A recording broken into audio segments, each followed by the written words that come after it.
Good morning, scrappers. It's Muriel here.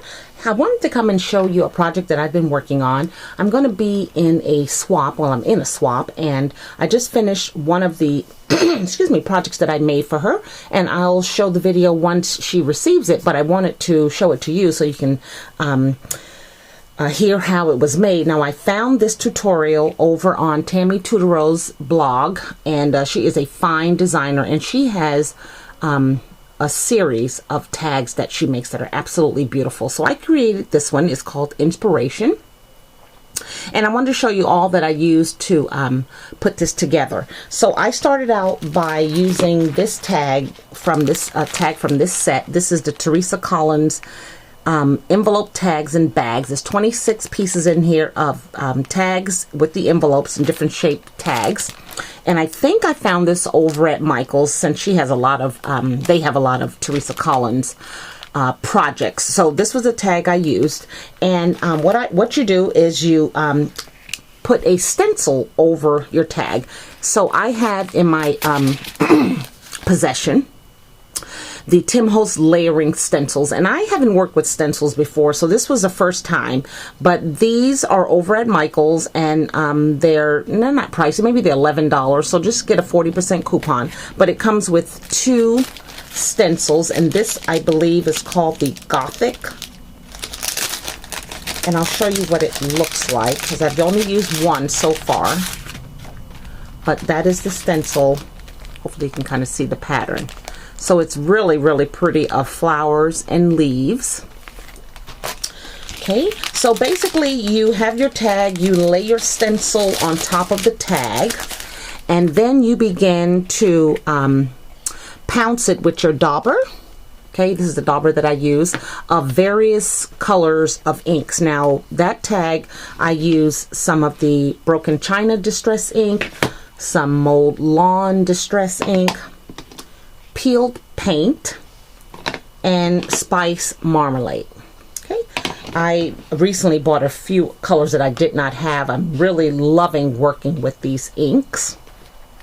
Okay, so once the die is taped down to your tag, you're pouncing your colors, you're mixing them up, then you can see where there's, I highlighted some areas of the stencil. You can see them dark. They look like leaves. And basically what I did was used a fine tip precision pen. Now this is a 5. I just so happened to have found these at Tuesday Morning, and they range from size 1 to size 5 to size 8. So they come with 101 size, which is your very smallest point. There are 2 03s sizes, 1 5 and 1 8.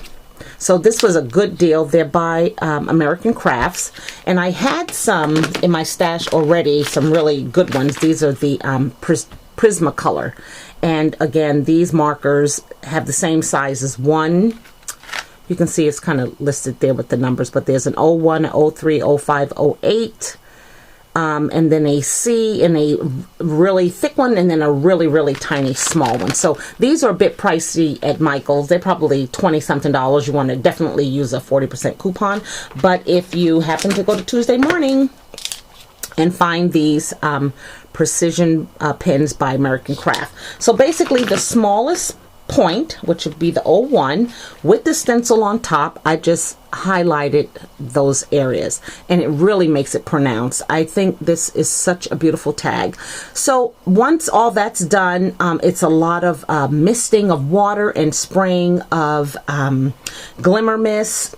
So I use some I use some electric blue of Tattered Angels spray, and then of course went around it with my dauber using some of the Broken China so the blue can be highlighted.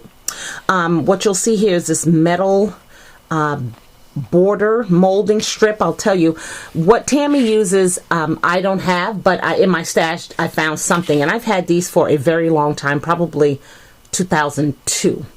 I'm just looking at the date here.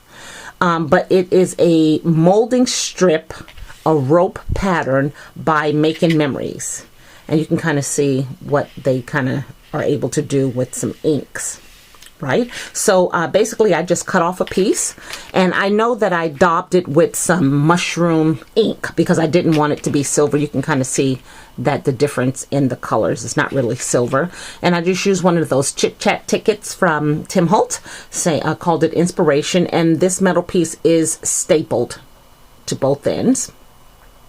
I put a K & Company metal key in the back, and this here bird branch or tree branch is a piece of grunge board that I cut out using one of the Tim Holtz dies and sprayed it with the coffee shop Glimmer Mist, right? Sprayed it and just kind of let it saturate, because you know the grunge really will take on whatever color, but just let it sit for a while, and then I daubed it you know, with a cloth to kind of clean it up, and then sprayed it heat with the heat gun. These flowers here are the Recollections flowers. Okay, pack of those. I used the whole entire bottom green, bottom orange section. And then I have some seam binding here that I dyed, and Tammy also has a fun tutorial on how to dye the inside of your seam binding. I don't know if you can see it, but the very center of the seam binding is blue. And that's it to the tag. And then there's a hot air balloon charm with some brown thread and then some fibers from my stash. Okay, and then on the back I backed it up with some chipboard and then just did my stamp on the bottom. So it's a really fun project. I love all the things that it took to create it. So if you have not invested in some of these stencils, or maybe not these, I know there's lots of designers that have stencils. It's so much fun, and working with the tags are even better. So thanks for watching, everyone, and again, I will be posting this once the recipient has received it. Take care. Bye now.